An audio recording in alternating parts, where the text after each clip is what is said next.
It's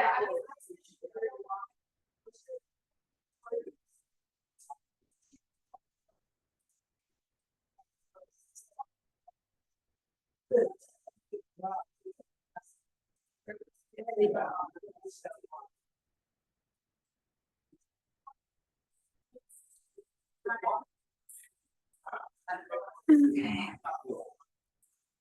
Hello, everyone. We're going to head and get started. Okay, that mic was loud. I apologize. Hello, everyone. Sorry, I'm a bit behind the screen. That was a lot, I promise. Hello, thank you all for being with us this evening. My name is Aisha Hiko, and I'm Major Archival Services here at College of Charleston's Avery Research Center, Chemistry and Culture. And I'm pleased to help to organize this session today on Picturing the Lowcountry, which is an effort that we've been doing over the past few years around digitizing, providing more access to our photographic collections here at Avery. And so I'm so glad to have panelists here to kind of elaborate some of the collections that we have here and about their careers. We are missing one panelist. I hope that she's able to make it before our end of today's program. But I will go ahead and get started with our presenters, and I will give some introduction remarks to them. And then after they get their remarks, we have time for Q&A, moderated as well as open to the public. So without further ado, we have Miss Andrea Hazel. Andrea Hazel was born in Charleston, South Carolina, where she still resides. She earned a Bachelor's of Arts in Mathematics from Marymount College in Tarrytown, New York, a Master's of Education and Counseling from the Citadel, and additional study in studio art at the College of Charleston. In 1975, she joined the faculty at Trident Technical College in North Charleston, where she taught mathematics and developmental studies program for 30 years. She also operated a one-woman photography business, Andrea Brooks Photography, later Andrea Hazel Photography, where she photographed weddings and other social and community events. In 2005, she retired from teaching after 30 years and closed her business in 2009. She is now immersed as an artist in Andrea Hazel watercolors full-time. Our second presenter is Timothy Lee. Timothy George Lee was born and raised in Charleston, South Carolina. He is the son of George Lee, a photographer, small business owner, and Bertha Lee, a retired public school teacher. He has one sister, Kim, and a brother-in-law, Craig, in Baltimore. After graduating from Burke High School here in Charleston, he enlisted in the United States Army, where he served his country and completed his tour as duty as a medic. After his honorable discharge, he attended Winthrop University and majoring in biology. After many years of working in corporate America, he is now in business for himself. He is a small business owner and an entrepreneur. He resides in Charlotte, North Carolina, and I'm so glad you're able to make this journey with us today. Just to kind of a little more background, we here at Avery are have the George G. Lee photography papers and negatives, and some of those are on display in the back. We also have we also are the repository for the Walter Boags Studio records, as well as the repository for the Cord Studio collection here, and which also was another Black photography studio here in Charleston. Some other smaller collections we have in Jerome Johnson. He was also a photographer here in Charleston. Oops, okay, and the Michael Blake and Anderson Studio, and Arthur Macbeth Studio. Also, some of those are on display in the back. Another kind of small collection we have is on the Joyce Clark collections and Leadoff Studio papers. Those are also smaller collections we have within our larger archival collection holdings. So with that, I will turn it over to Ms. Andrea for her presentation. Good evening, everybody. I think, is this mic on? Is it on? Yeah. Oh, okay. Anyway, so I went to school in New York and I was a math major. And they told me to graduate from college, I had to have either art or music appreciation.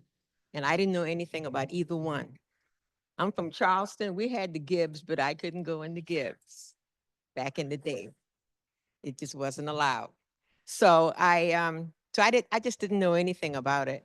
But I took the art appreciation, and part of the assignment list was to go into New York City, which was not that far from where I went to school, on the train.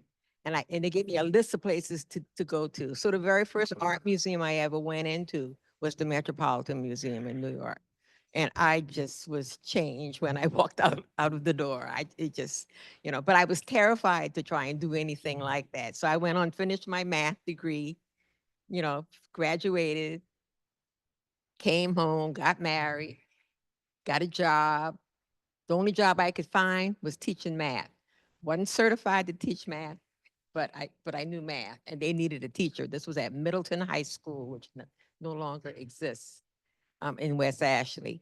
And I found out I was good at it and I liked it. And I thought, okay, I can do this, And I did that for a few years. And then I got on at Trident Technical College. We had a department meeting at somebody's house in my department who lived on Folly Beach. And it was an all-day meeting and it was very informal. And one of my coworkers had her 35mm camera. And I picked it up and I looked in it and my brain said, click. I was bowled over just like I was in the museum. So I started taking pictures. And one of my coworkers had been a photographer and she knew how to process film. So the first roll of film I ever shot was a roll of black and white film, and we processed it in the ladies' room at Tech in North Charleston. And we used their dark room. I made contact sheets. About a month and a half later, they were starting this new thing in Charleston called Spoleto.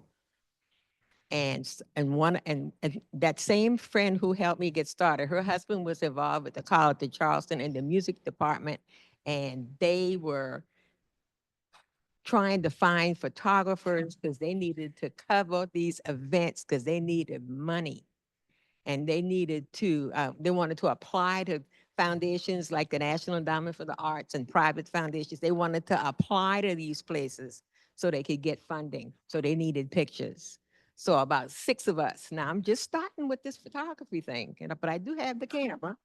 And they gave us an assignment list and we covered events. And that's how I learned how to be a photographer, a professional photographer from the get-go. I didn't know what I was doing, but I did it. So I wasn't planning on it. And right now I'm looking at faces and I'm hoping some of you younger folks would think about a photography business. And to do it, you got to just start shooting. So I did that. I put some notes here for myself so I wouldn't forget what I wanted to say. In terms of my background, I went to Immaculate Conception School here. There was no art classes. Everything was academic, period, you know. And we were pushed to, for college, we were really pushed outside. This is 1966 when I graduated. We were pushed to look at other colleges that you might not even consider because they're looking for you. So I went to this Catholic Women's College. I'm Catholic. I went to a Black Catholic school here in town, and I went to a Catholic Women's College in New York, and that's how come I ended there. So after I had gone to the museum in New York and came back, I started hanging out in the art department, but I was terrified. I was a junior at that point. I was terrified to try anything. I had never tried anything like that at all. But uh, my excuse was, okay, I'm getting a degree in math so I can get out of here and go home and get a job. All right, so when this Spoleto thing came along, this opportunity to shoot, they gave us, we just split up, 6 of us, and we just covered events, and I loved it. And I realized that, hey, this is something that I can do. Okay. So I ended up learning darkroom. I bought some equipment. My uncle, Walter Boags, that's his son right here, had a photography business on Spring Street. And he did all my first communion picture, my confirmation picture, he did all kinds of, he did proms, he did high school pictures, he did everything. And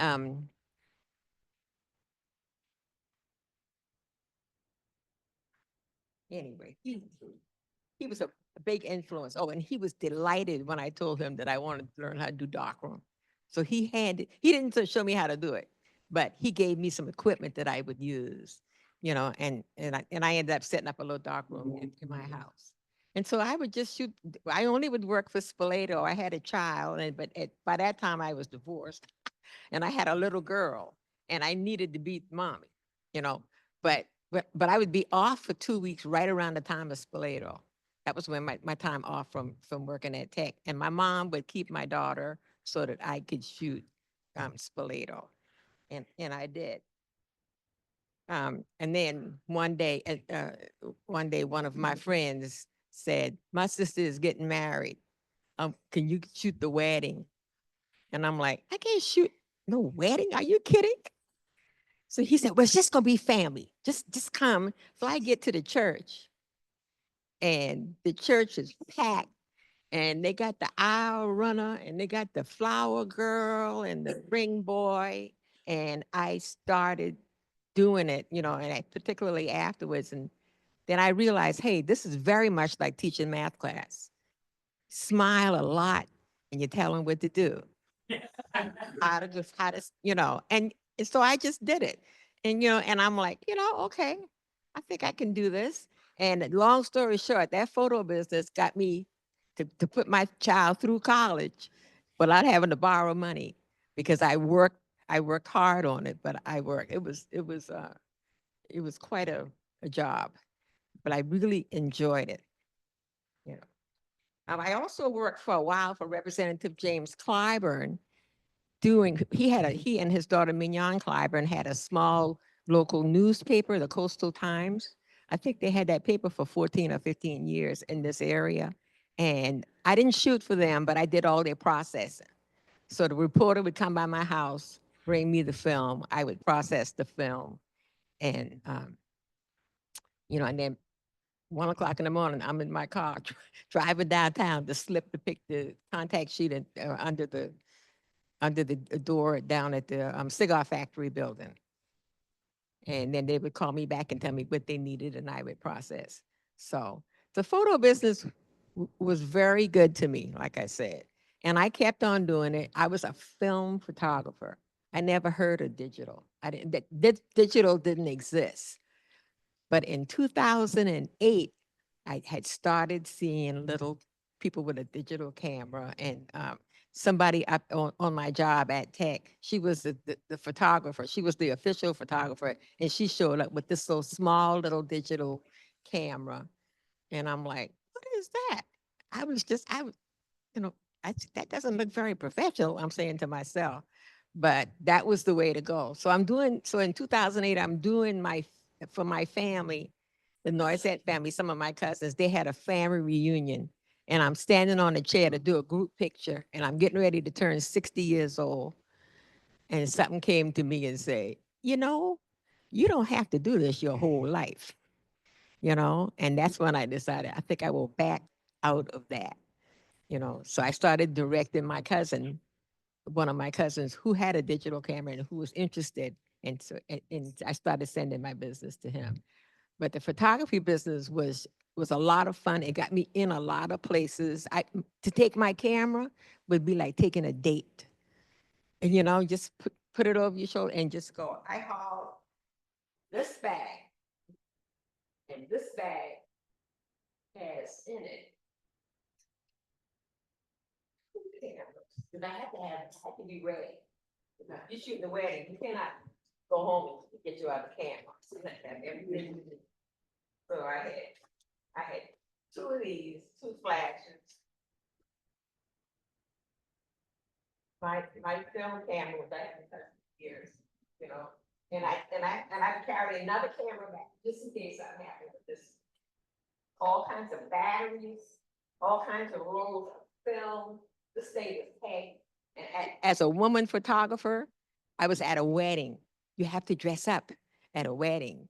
And back in the day, it was the pantyhose, the high heels, all in this bag. I'm going to the girl's house beforehand, taking pictures of her putting on the gown and get in the church, go upstairs, get the overview. I mean, I work, stay through the reception. So, but I did enjoy it. And like I said, it got me in a lot of places. So that's pretty much my story as a photographer.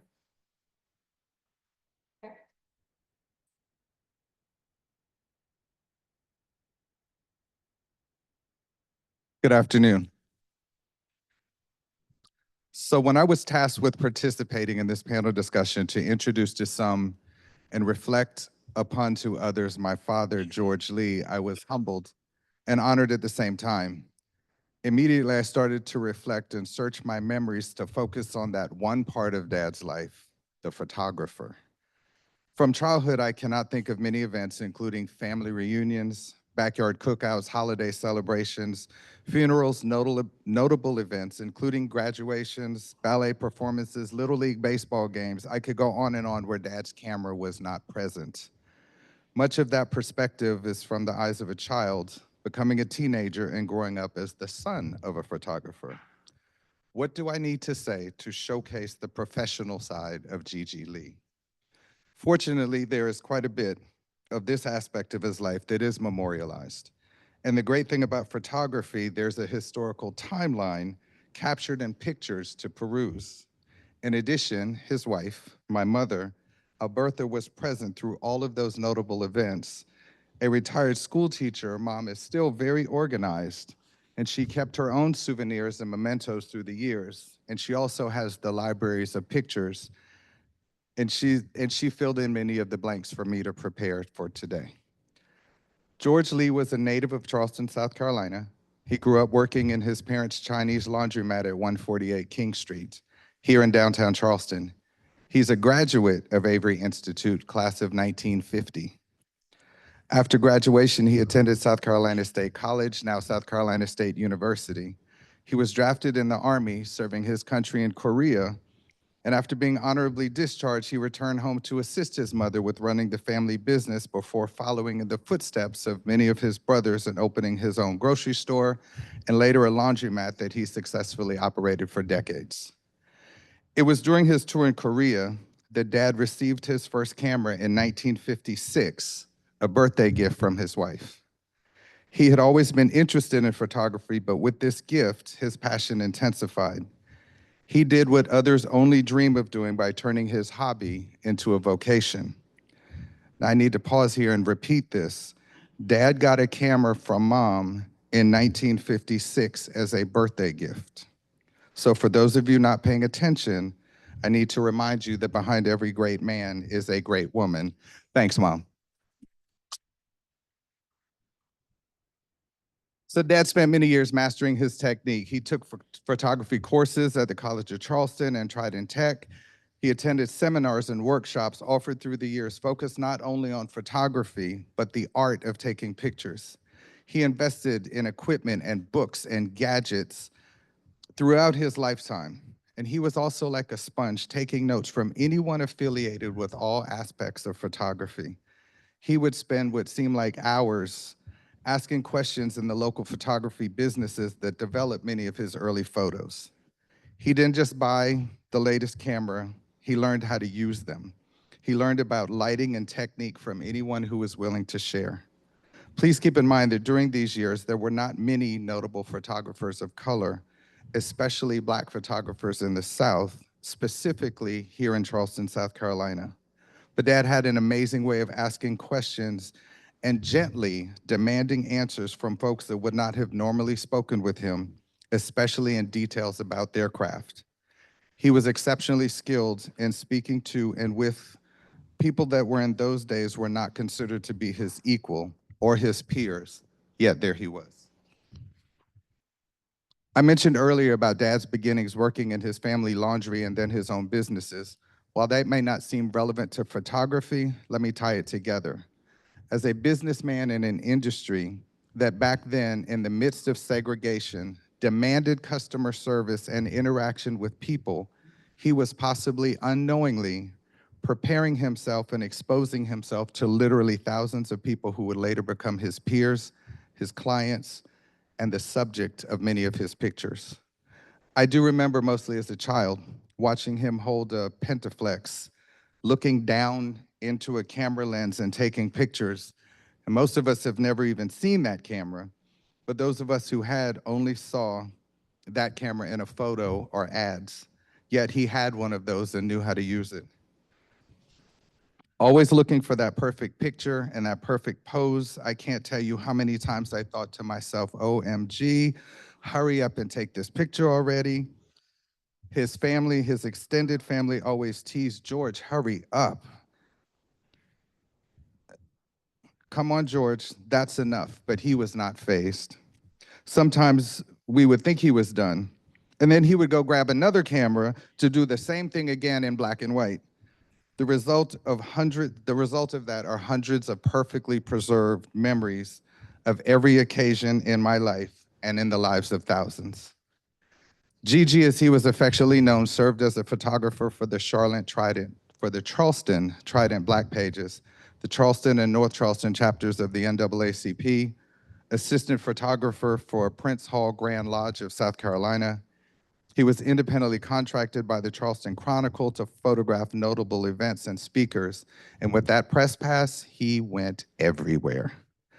He was also independently contracted by Coca-Cola. He was a volunteer photographer for Morris Street Baptist Church, the YWCA of Greater Charleston, Burke High School Stepping Band, as well as the football and basketball teams. Gigi was probably most known for being one of the most sought-after wedding photographers in the Southeast.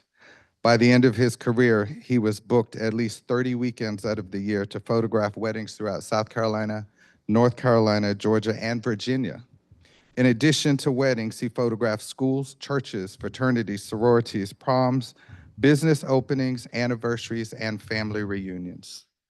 Throughout his career, he photographed many notable figures, including Dr. Martin Luther King Jr., Bishop Desmond Tutu, former mayor of Atlanta and U.S. Ambassador Andrew Young, former President Jimmy Carter, former President and Mrs. George H.W. Bush, former President Bill and Mrs. Hillary Clinton, and also the late astronaut Ron McNair.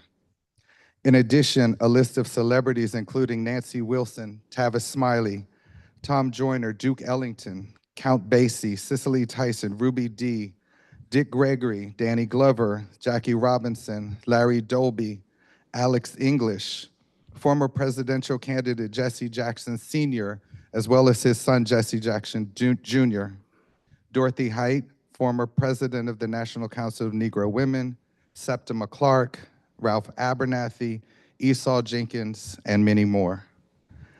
Dad never kept his expertise to himself. As he mastered his craft, he also mentored. He shared his craft and his knowledge with many who would later become photographers themselves. He wasn't worried about the competition part. He always believed in sharing his gifts, especially within his circles and within his community. When he was booked or unable to take on another job, he often shared business with his colleagues, recommending his mentees, which eventually helped them grow their own businesses and their exposure. One more thing to note, Dad was an expert in 35mm photography. Although he passed away 15 years ago, and the technology then is not what it is now, he stuck with 35mm. He was never interested in transitioning to digital photography, and the expense and patience of archiving his photographs is somehow left with the rest of us. I myself have not pursued photography past a hobby. I received my first camera, a Kodak 126 Instamatic at maybe 8 years old. And through the years, I upgraded to a disc camera and eventually to a 35mm.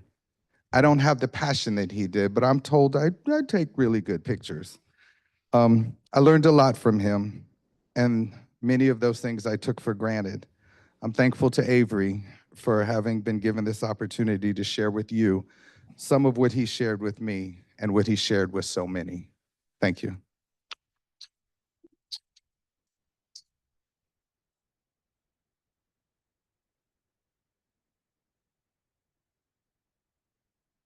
Thank you both for those remarks. I have some questions, but also we have time for the audience Q&A. So while you guys are thinking about your remarks, I have some questions for the panelists.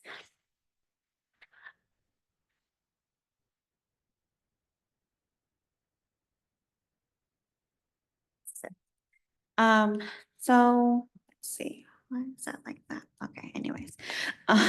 Why do photographs matter? Why do you think people take so many images of themselves and of others? It preserves so very much, particularly in a family. I would tell a lot of times I'm shooting a wedding and the granddaddy is like, oh, I don't want to get up there and get the picture. And I would say, sir, in 50 years, this young couple will be showing these pictures to their grandchildren. And they're going to want to know who you are, and they'll be able to tell them and they can see you. And the man got up and said, well, okay, I guess I did. So it's important, I come from a big family and we heavily into family history. That's family history, folks. That's what it is. And back in the day, there was no photography. We don't know. I don't know how some of my ancestors looked. I mean, there was photography, but not available to everybody, And talking about your dad not wanting to leave 35mm, I'm the same way. When digital came in, I bought the digital camera for me, but I wasn't going to shoot with that professionally. I just, I think I was just, there you go, old.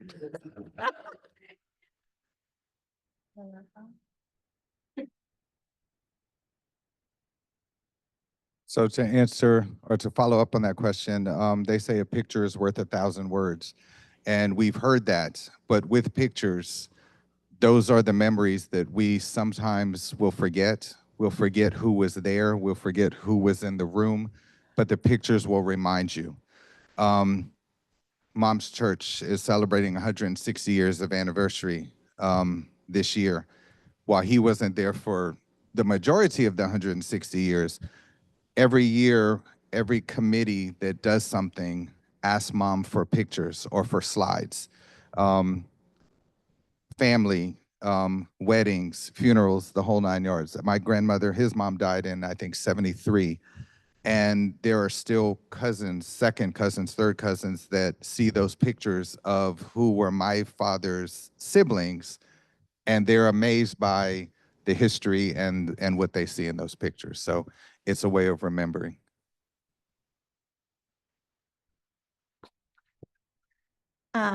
So at Avery, we get a lot of researchers and historians that come through to do research. What do you think are the roles of photography and photos in telling historical narratives? Yes. I think that so much of our history, especially as an African American, um, so much of that history is being erased. So much of that history is being written over and glossed over. And pictures provide the proof that we've always been relevant, that we're here. Um, it's a way of looking back for what may not be printed in history books in the next coming decades. Those pictures will hopefully be here and will be on display. Um, Whatever is being taught in schools now is a little bit different than what was being taught in schools then, or the style of teaching is different. But photographs capture a period in life that this younger generation may never experience. So it's a way to see what was happening then. I think about 4 or 5 years ago, I was online and I came across a collection of pictures in the Lowcountry Digital Library of houses that were being torn down to put in the crosstown and I-26 and extend I-26 into downtown and connect US 17 from the Cooper River Bridge to the Ashley River Bridge, connecting with Highway 17. And I was blown away. I'm looking at these pictures and I'm like, wait a minute, wait a minute. I know that house. I remember, you know? And well, nowadays I paint. So I had to get permission from Historic Charleston to use those pictures. Those pictures had been sitting, they had been processed, made into 8x10 black and white pictures, sitting in boxes in Columbia at the South Carolina Department of Transportation. They took the pictures. They had the pictures taken. Back in the day, there was no computerized surveying. This is like in the late 1960s, the late 1950s, early 1960s. And those, so they took those pictures, processed them. That was what the surveyors used. They'd take a picture of a guy standing in front of a house with his arms out on a clipboard.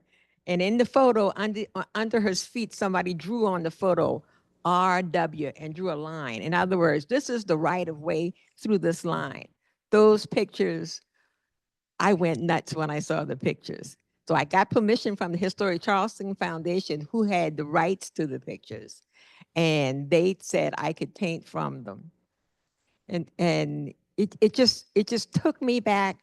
I put the paintings out and they were very well received by the local community. I mean, it was just unbelievable. If we didn't have those pictures, all of that would be gone. That's our history. You know, my family's been from Charleston for 200 plus years, you know, and this is our home. And to have those images, it's just priceless, you know? So yeah, photography is really important. Okay, great.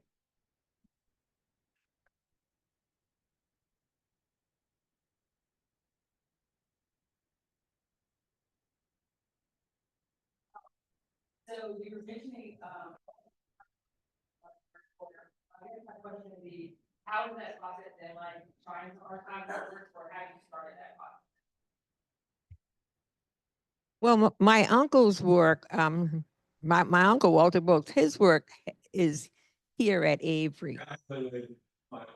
This is his son. Yeah. Right. Had to do it, and then I called Avery and they said somebody to do it for the work.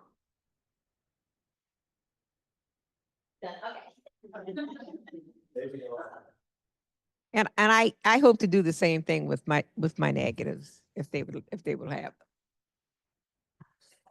So we are okay. The Boags section. There are a lot of negatives, so we have some negatives in the back, examples of that. And so we're scanning them, we're going to complete the work, do that now, and then we will be eventually, put up on our studio, people to access. And that also records, studio material. Usually materials are next on the processing list, a lot of boxes, that, you guys are donating. So we are going to do that now and making some order to that, and then that will be, put online. Share the place. I know this is too late from the board program, but do you have a long programs that you take them so that you know what you have the picture, just in case if there comes a time when you're and some people want these photos all up? My negatives are in envelopes. And if I did an event, I would number the rolls of film. I probably could not tell you what's on each thing, but each envelope identifies what the event was and what the date of it was. Sometimes for weddings, I have all the contract information that I had from people. I didn't throw anything like that away. So so I could probably figure, I could, on the envelope would be the bride and groom's name, and then in the contract would be any additional information. Mm.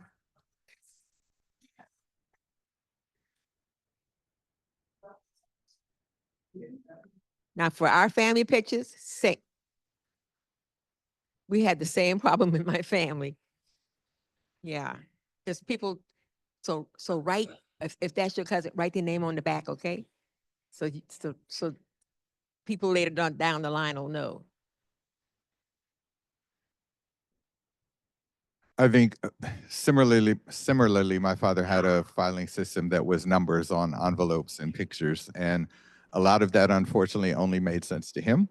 But as far as family, typically no one archived those pictures because we just assumed that family was always going to be here and family could always identify other family members. And unfortunately, we're learning that's not necessarily the case. So like you, there are records of the bride and the groom's name, but some folks, we have no idea who they are. But I guess for the notable celebrities or more famous people, of course, we know them and some of the pictures of historic Charleston.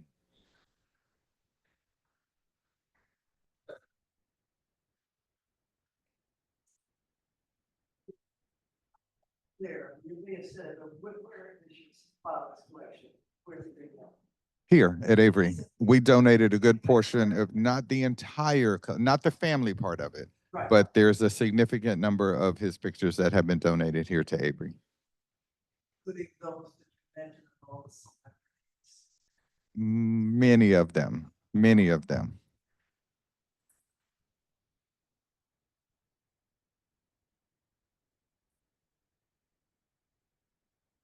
I just like to say that I grew up on Jasper Street. So I went to Mr. Lee on the corner of Jordan and Radcliffe and Jasper. So we were included in a lot of pictures, even use us. And we went there for the worship period as well. So it was almost like all the kids in the neighborhood. He has photographs of us.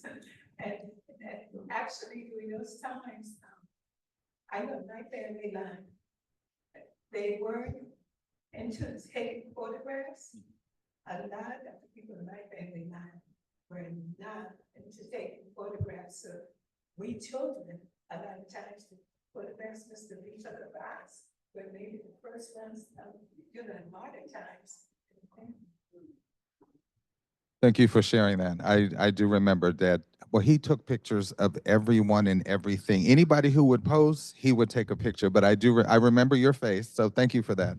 And growing up in the grocery store, and again seeing the pictures sometimes there and sometimes in the laundromat and sometimes random pictures in photo albums, I do recognize a lot of folks. So thank you for that.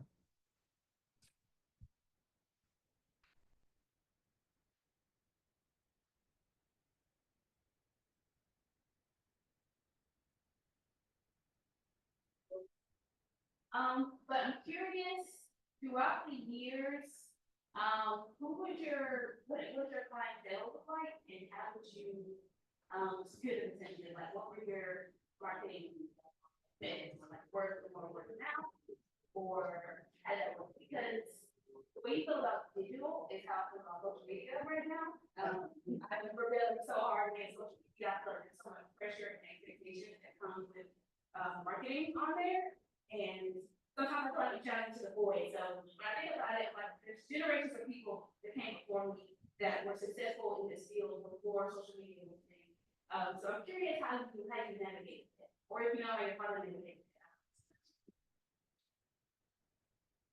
Well, digital came along for me at the end of my career.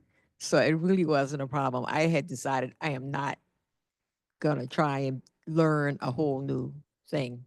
So I was phasing out my, my negatives, my film photography.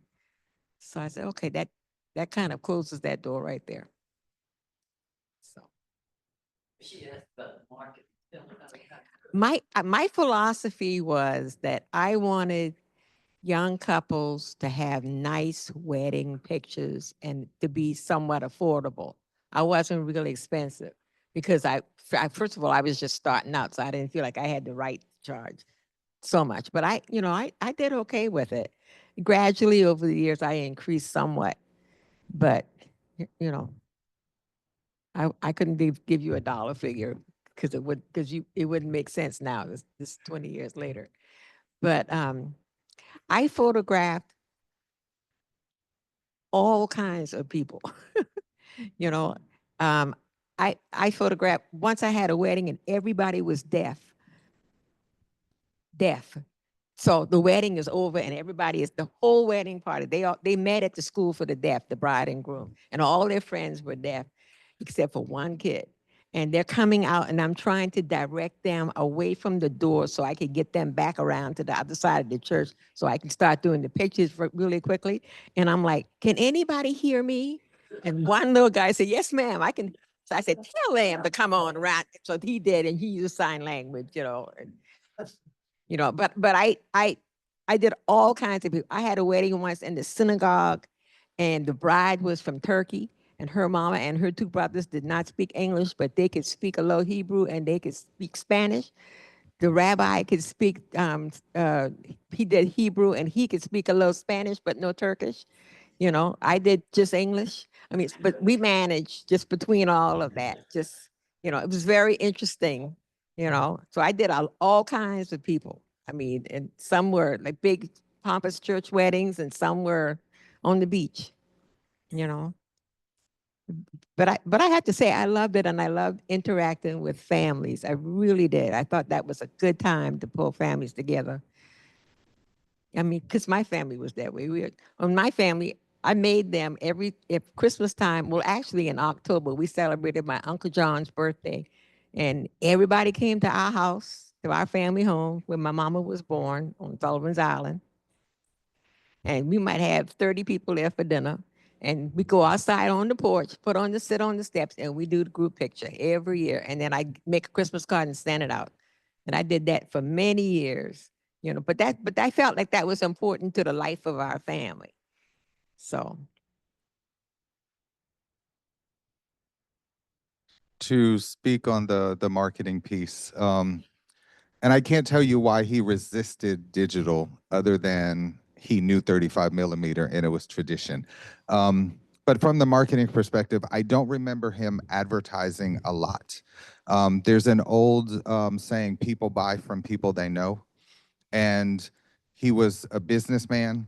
His brothers all had grocery stores in downtown Charleston. So it was hard for me because I was that kid. It was hard for me to get away with stuff because if it wasn't my daddy, it was my uncle who had a store. But my father always had his camera. So there's word of mouth through that. He was involved in his church. He was in the NAACP. He was a Shriner. He was a Mason, and he had his camera everywhere he went. So I think a lot of it was word of mouth. And once people started showing pictures and once people started talking, and his people called him Gigi, and those were his initials, but that became like a nickname for him. It's like, who took, oh, you know, Gigi took those.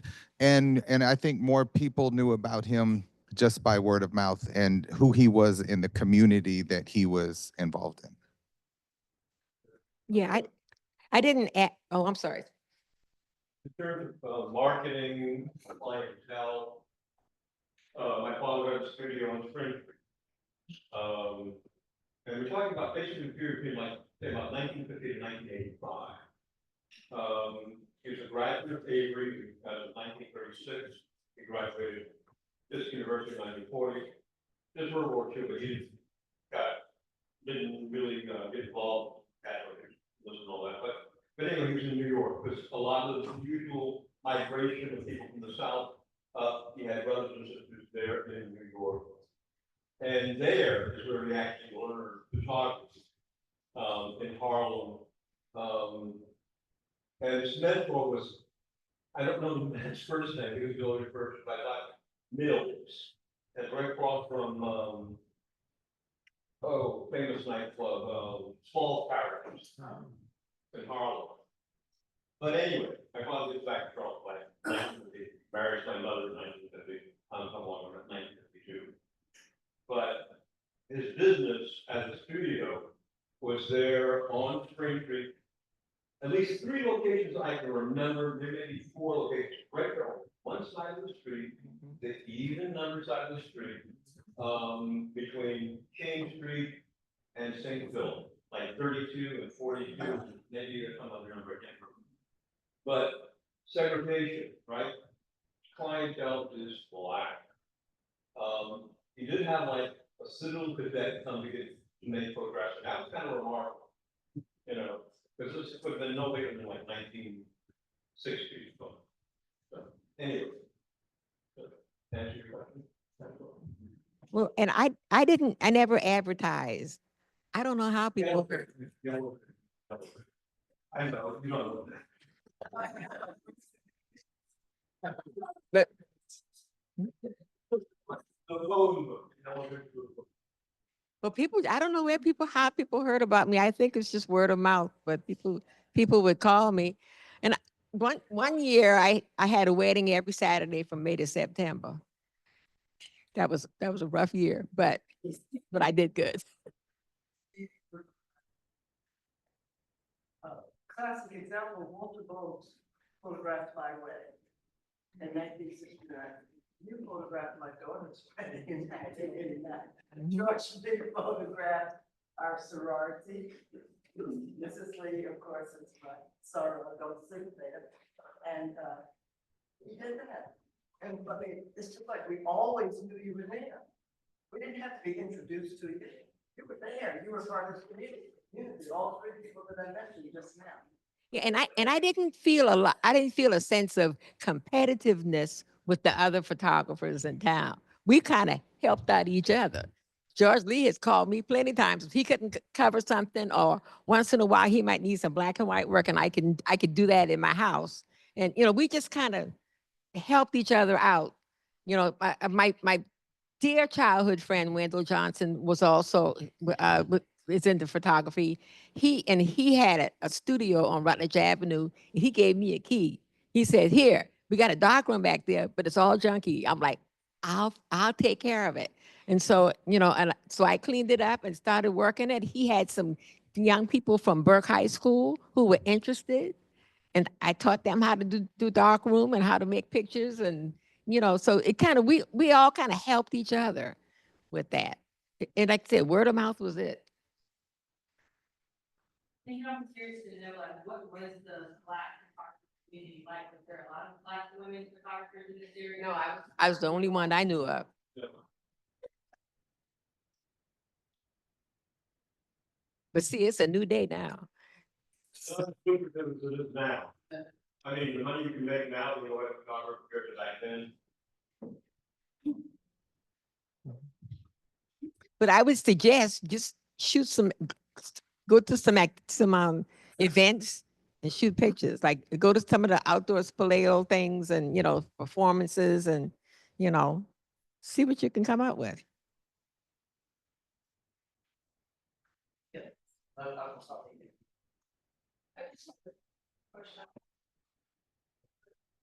Is there a difference in taking pictures of black people and white people as far as light exposure, and is one easier than the other? Taking photographs of black people and white people. I really didn't notice that much of a difference.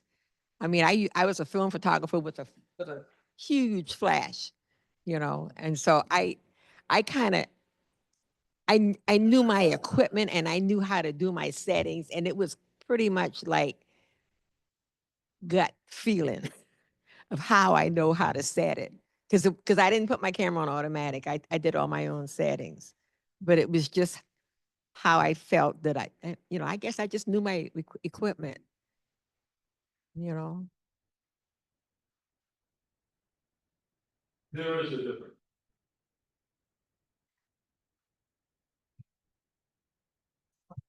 You guys did a lot of studio stuff too, which I never did.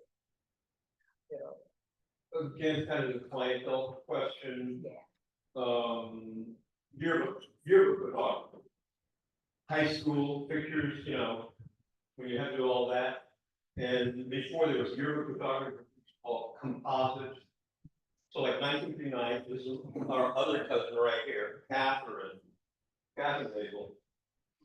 We're all waiting through our grandmother, grandfather. But the point being that Catherine had like what we call individual picture, everybody on one big like 2 foot by 3 foot thing. That would be called a composite.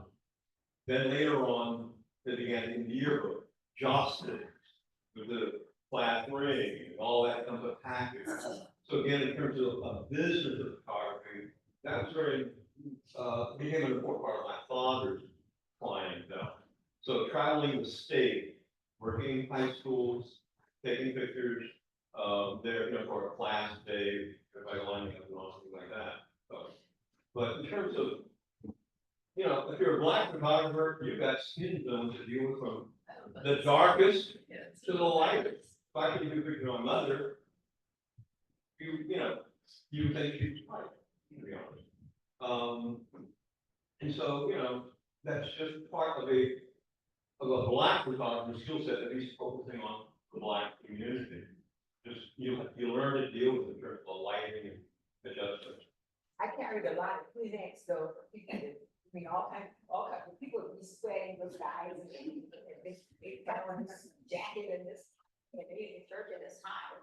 You know, so I had to know to pat down a forehead here and there. You know, this kind of.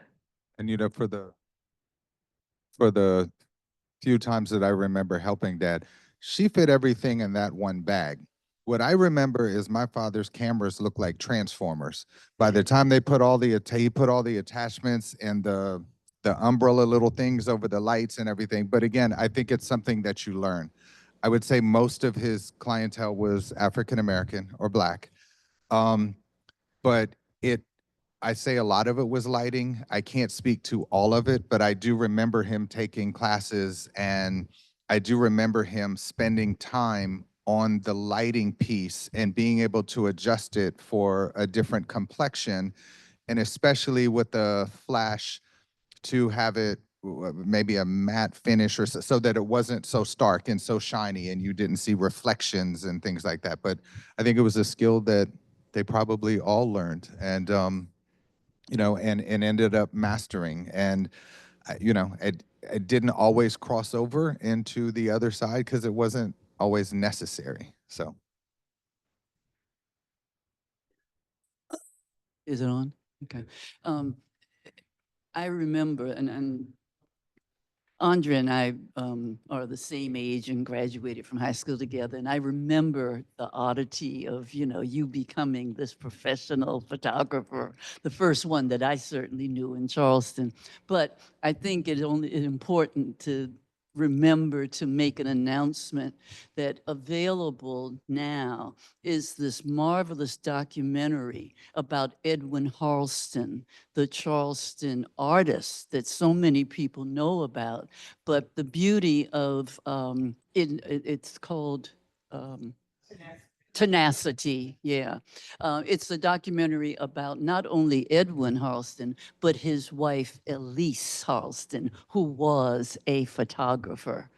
And we're talking about back in the 1920s and 30s.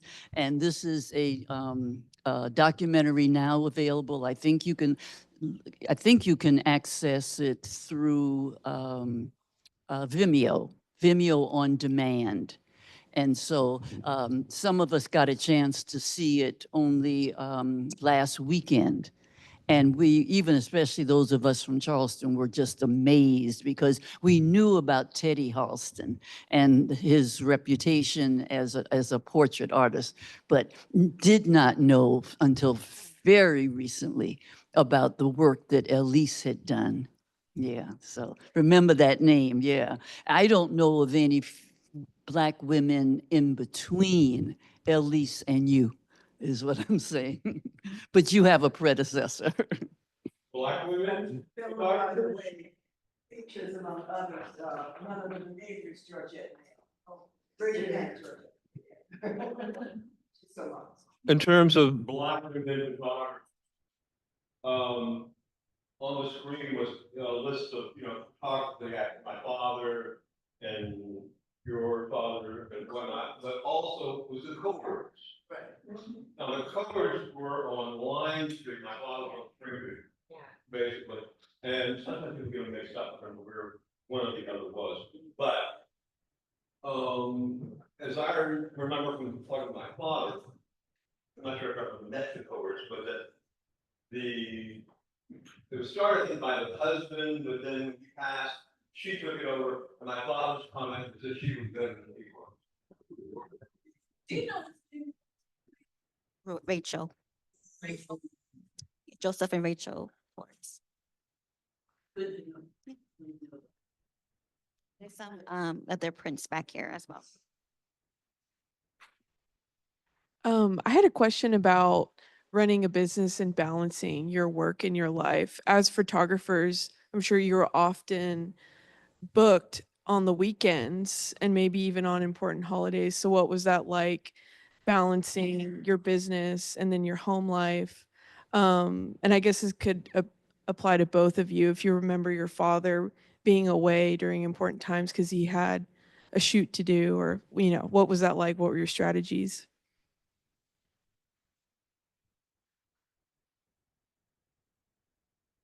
Most of my father's work was local to Charleston or within the surrounding area. Um, as a teenager and then later moving from Charleston, him doing something on a wedding on a Saturday, I would imagine that he scheduled time, or if there was an event or an affair that they were going to as a couple, either they went as a couple and somebody else was the photographer, or he had his camera there at the event. So I'm sure it took a lot of patience on mom's part. But I was also one of the lucky kids, didn't realize it then, but with my father's press pass, I got to go to a lot of things that other kids may not have either known about or were able to go to. So I was always his assistant when it came time to getting into things. So there was a work-life balance. I do remember him being up late at night and going through pictures and trying to get albums and things ready for a bride or a groom or a family to see. The laundromat I spoke of at one time had a convenience store, and that turned into his photography storage, filing, office thing. So he would sometimes be there late at night. I do remember that, going through things. but they managed pretty well. I mean, 60-ish years, so. I don't know how I did that. I was a single mom. I had a little girl. Now my family is here. My mom, God bless her, she helped me so much with my daughter. But, you know, because a wedding was an all day, you know, thing. So as she got a little older, I let her come with me to shoot 1 or 2 weddings, but she wasn't into it. She said, "Oh, Mom, can I just go to grandmama's house?" I'm like, "Sure." So, but I really don't know how I got through all of that. It just happened, and you know, I wasn't planning on being a photographer in the first place. That also just happened. So you never know where you're going to end up.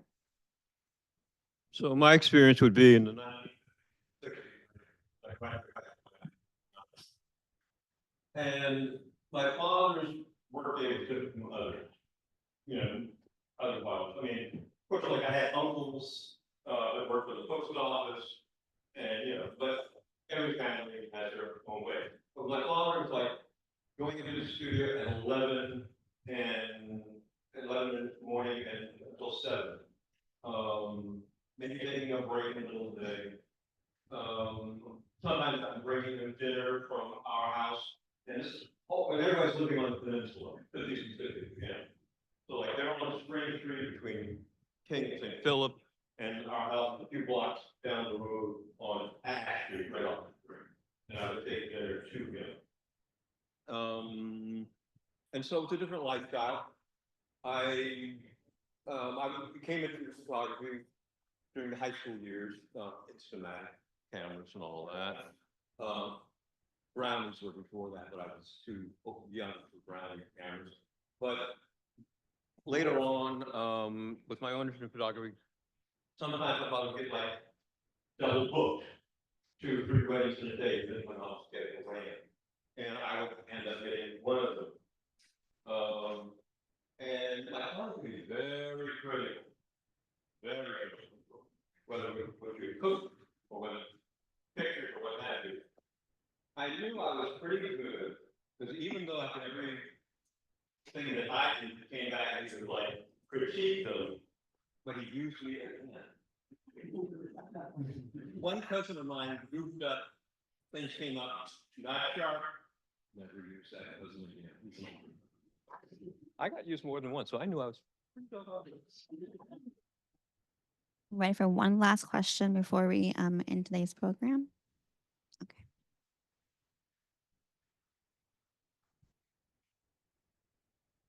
I don't have a question. I'm Andrea's husband. Now, she's dealing with the business side and every organization and everything, but I'm a student of history. And watching her files and everything like this, it has always impressed me that it's a chronicle of Black social history.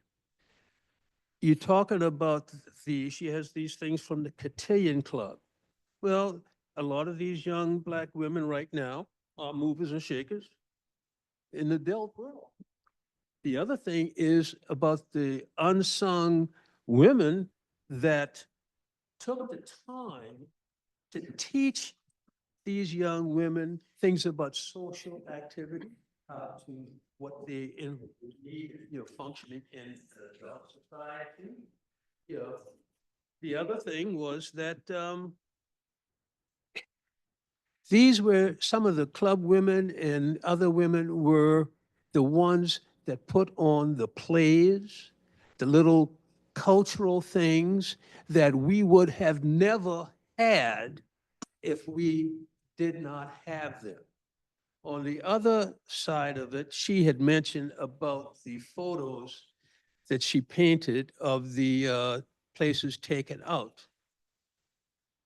She did a presentation at the Clemson Architectural School down at the old cigar factory. Well, these were houses taken out by the, infrastructure changes coming in. But what was of value to the students there is this was a classic example of how you can destroy neighborhoods by coming in and tearing everything apart. And that's part of the history of Charleston. You know, it maybe doesn't seem like important at the time, but it's a reservoir of history that knows one of the things, but scholars can come to and see what happened, see the people who gave us the cultural background that we didn't have coming up.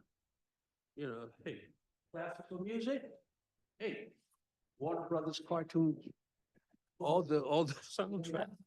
But these would have been taught us operettas, musicals, things we would have never had if these women hadn't stepped up and taken the initiative to do the work. And that's what resides. I'm sure George's father had different, maybe some of the same impact, but the impact is there.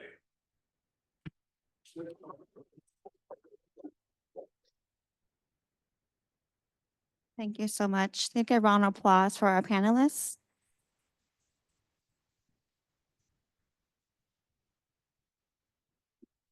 And a round of applause for you all as great attendees. There are still some refreshments in the back for you to partake in, and have a good rest of your evening. Appreciate you all for coming. Thank you.